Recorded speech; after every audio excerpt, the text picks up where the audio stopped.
crewed deep space exploration is back on the agenda after NASA and its Russian counterpart Roscosmos announced they will cooperate on efforts to create a cislunar space station. The joint statement between the two agencies was signed yesterday at the 68th International Astronautical Congress in Adelaide, Australia.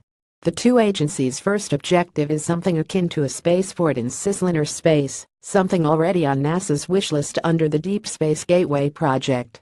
NASA's announcement quoted Acting Administrator Robert Lightfoot as saying the joint statement shows the Gateway concept as an enabler to the kind of exploration architecture that is affordable and sustainable. Later in that announcement, NASA mentioned Martian exploration, not specifically as an objective of any Roscosmos collaboration, but as an example of the outcomes hoped to flow from current industry engagements around habitation concept evaluations. Roscosmos filled out some other details in its own release, helpfully translated by Google here. The Russian agency said the partners will use the International Space Station as a basis for further space exploration, and their cooperation will also take in standard-setting and scientific missions to the Moon's orbit and eventually surface.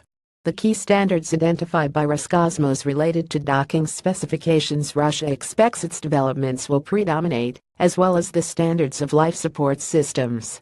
Both agencies are keen to tout their heavy-lift rocket development in the agreement. NASA emphasized the many fine qualities of its Space Launch System and Orion spacecraft. Roscosmos said its Proton and Angara A5M will be used in parallel. After the creation of the Russian Super Heavy rocket, it will also be used to provide the Lunar Orbital Station, Roscosmos added.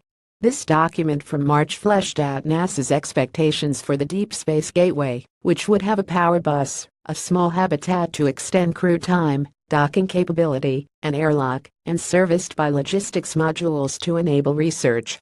High-power electric propulsion systems would both keep the Gateway on station and let it move between orbits according to mission requirements.